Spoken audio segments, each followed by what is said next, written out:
or any book or any documentary which is available for public. Good morning. कैसे हैं आप लोग? सब ठीक है? उम्मीद है लगभग और यही उम्मीद हमेशा रखता भी हूं और रखना भी चाहिए। दोस्तों, टॉपिक थोड़ा सा सेंसिटिव है। दरअसल इस टॉपिक का नाम ही है, कौन है अभिनव अरोड़ा? क्या वो भोला सा मासूम लड़का है या फिर यंगेस्ट स्कैमर पाखंडी? सोशल मीडिया इस वक्त इन्हीं दो चीजों से भरा पड़ा है। आप कोई भी प्लेटफॉर्म उठा करके देख लीजिए, यूट्यूब, फेसबुक, यहाँ तक के ट्विटर भी, अभिनव अरोड़ा की वीडियोज आपको कहीं ना कहीं मिल ही जाएंगे। कोई तारीफ कर रहा है, हालांकि तारीफ करने वाले की संख्या इस वक्त इस बीच में काफी कम हो गई है।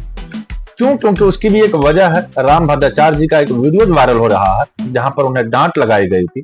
उसके बाद फिर अभिनव अरोड़ा का एक वीडियो आता है कि क्या आपके गुरुजी ने आपको कभी बचपन में डांटा नहीं था या नहीं होगा। उनके पिता को लेकर के बातें आती है और नितिन गडकरी जी का उनको अवार्ड देना, वो भी एक वीडियो वायरल हो जाता है। उनके बारे में कहा जाता है कि उन्हें भगवान के बारे में, रामायण महाभारत के बारे में कोई खास जानकारी नहीं है जितना कि बताया गया है। लेकिन सवाल यह है कि कौन है यह लड़का? इतनी चर्चा क्यों शुरू हुई? कहां से इनका राइज हुआ और कहां से इनका डाउनफॉल हुआ? आज इस वीडियो में हम आपको बताने वाले हैं। अभिनव अरोड़ा जो यह दावा करता है कि 10 साल की उम्र में अध्यात्म की सारी बातें पता है, जो कहता है कि भगवान रामकृष्ण का वह बड़ा भाई है, उसने भगवान से बातचीत की है। 10 साल की उम्र में भगवान को अपना मित्र बताना, अपना छोटा भाई, अपना बड़ा भाई, अलग अलग बातें निकल करके सामने आती है।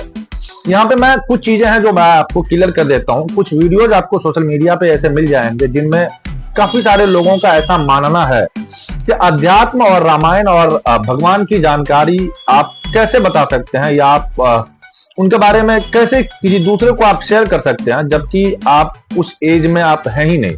यानी कुल मिलाकर के लोगों का मानना यह है कि जब आपने अभी तक अपनी जिंदगी जी ही नहीं, आपको दुख दर्द का पता चला ही नहीं, राइज और डाउनफॉल का पता आपको चला ही नहीं, जिंदगी जीने में जो भी कठिनाइयां, जो भी परेशानियां आती है, उससे कैसे उभरना चाहिए, इन चीजों का पता आपको जब चला ही नहीं, तो फिर आप इन बातों को लेकर के कैसे सामने आ सकते हैं?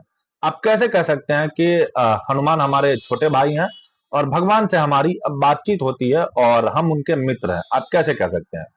इन दिनों सोशल मीडिया पर जहां पहले भक्ति को लेकर के अब और विवादें हो गई है, एक वीडियो हाल ही में फिलहाल आया है राम भद्राचार्य जी का, जिसमें उन्होंने उस बालक को मूर्ख कहा है और मंच सुधारने की बात कही है। राम भद्राचार्य जी के मंच का वीडियो काफी ज्यादा ट्रेंड हुआ था और उसके बाद राम भद्राचार्य जी ने अलग से उन्हें मूर्ख कहा है।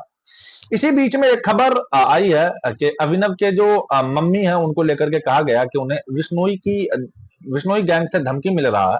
ये सारी बातें चली, लेकिन इस बीच में एक 10 साल के बच्चे पर जब लोग बहस करने लगे तो मन में कई बार सवाल आया कि 10 साल के बच्चे के पीछे आखिर सब लोग क्यों पड़े हैं? आखिर उससे घृणा का पात्र क्यों बना रहे हैं?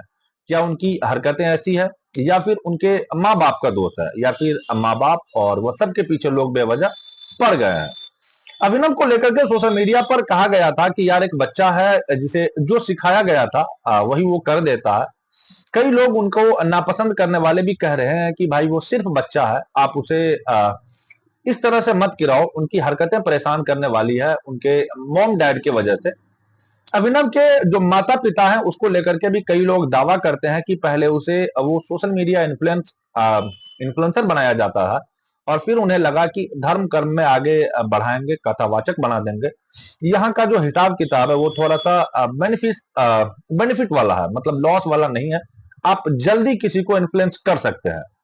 नितिन गडकरी ने अवार्ड दिया, कई सारे बाबाओं के मंच पर गया, कई सारे लोगों ने मंच पर बुलाया, बिठाया, लाड़ प्यार दिया। बच्चा दिखने में क्यूट था, वायरल होता चला गया। फिर कुछ लोगों ने पुराने वीडियोज निकाले, उन्होंने दिखाया कि कैसे एक जमाने में इनके पिताजी ने आइसक्रीम कंपनी खोली थी और आइसक्रीम कंपनी को कि ब्रांड को बढ़ावा देने के लिए जनता जंक्शन यूट्यूबर से मिलकर प्रचार प्रसार करवाया गया।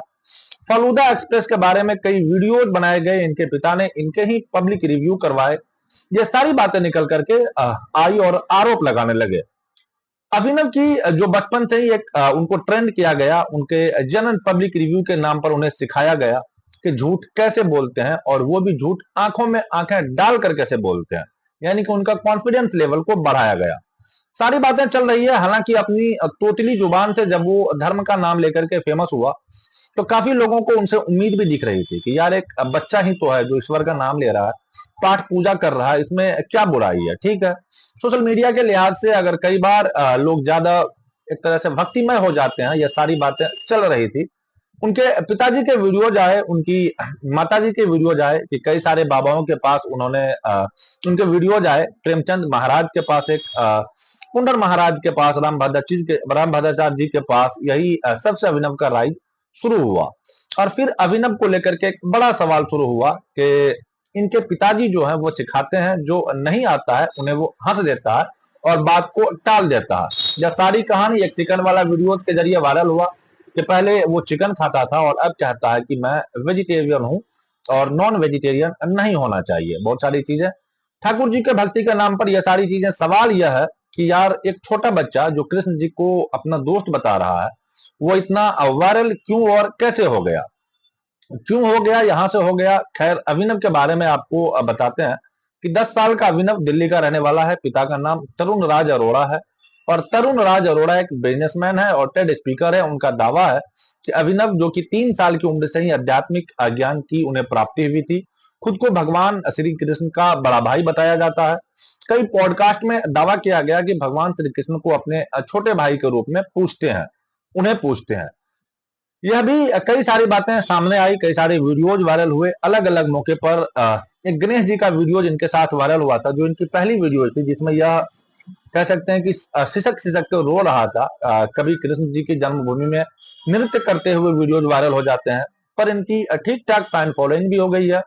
इनका जो एक चैनल है, जो तकरीबन 9 लाख लोग इनको इंस्टाग्राम पर फॉलो करते हैं, 2-2.5 लाख लोग इनको यूट्यूब पर भी फॉलो करते हैं। यही सारी बातें इनकी वहां पर जाने लगी। कई लोगों ने इस बात को भी बाल संतराम से भी कहा कि इनकी जिंदगी में सबसे ज्यादा सवाल जो इन्हें परेशान करता है कि क्या यह स्कूल जाता भी है या नहीं भी जाता है।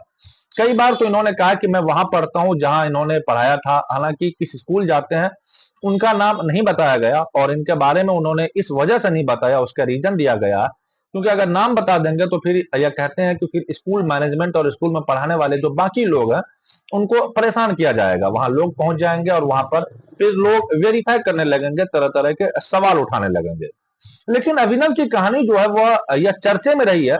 कृष्ण भक्ति को लेकर के पहला विवाद जो था तो वो अभिनव का आया। ओनली देसी करके एक पेज है फेसबुक पर, उसने विवाद किया था और उसने बहुत सारे दावे किए थे, बहुत सारे सवाल खड़े किए थे इनके पिता को लेकर के।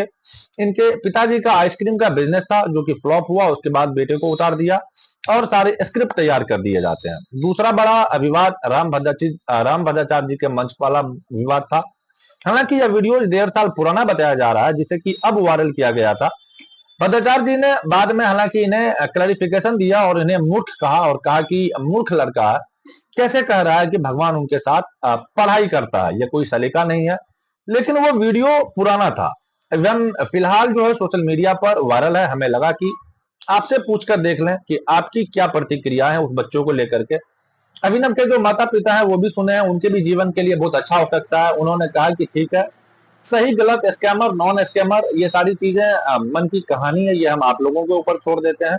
अगर अभिनव को वाकई में धर्म में दिलचस्पी है तो एक वक्त आएगा कि अब किसी अच्छे गुरु से शिक्षा लेकर के उन्हें धर्म की शिक्षा और लेने की जरूरत है, जो कि इनके माता पिता को इन चीजों पे ध्यान देना चाहिए। खैर, आपकी क्या राय है अभिनव अरोड़ा को लेकर के और उनके माता पिता को लेकर के? कमेंट सेक्शन आपके लिए खुला है, आप अपनी प्रतिक्रियाएं जरूर से दीजिएगा। हमें लगा कि ये सवाल काफी सेंसिटिव मुद्दे है, क्योंकि जहां भी बीच में धर्म का नाम आप जोड़ते हैं तो मामला थोड़ा सा अपने लीक से हट करके सेंसिटिव की तरफ बढ़ जाता है। खैर, ये थी हमारी आज की कहानी। आई होप कहानी आपको पसंद आई होगी अभिनव अरोड़ा को लेकर के। कहानी अगर पसंद आई हो तो वीडियो को लाइक कीजिएगा और वीडियो पसंद लगी हो, इंफॉर्मेटिव लगी हो तो वीडियो को अपने दोस्तों के साथ शेयर भी जरूर कीजिएगा। जल्दी मिलते हैं किसी और वीडियो में किसी नए फैक्ट के साथ। तब तक के लिए अलविदा लेना चाहते हैं। जय हिंद, जय भारत।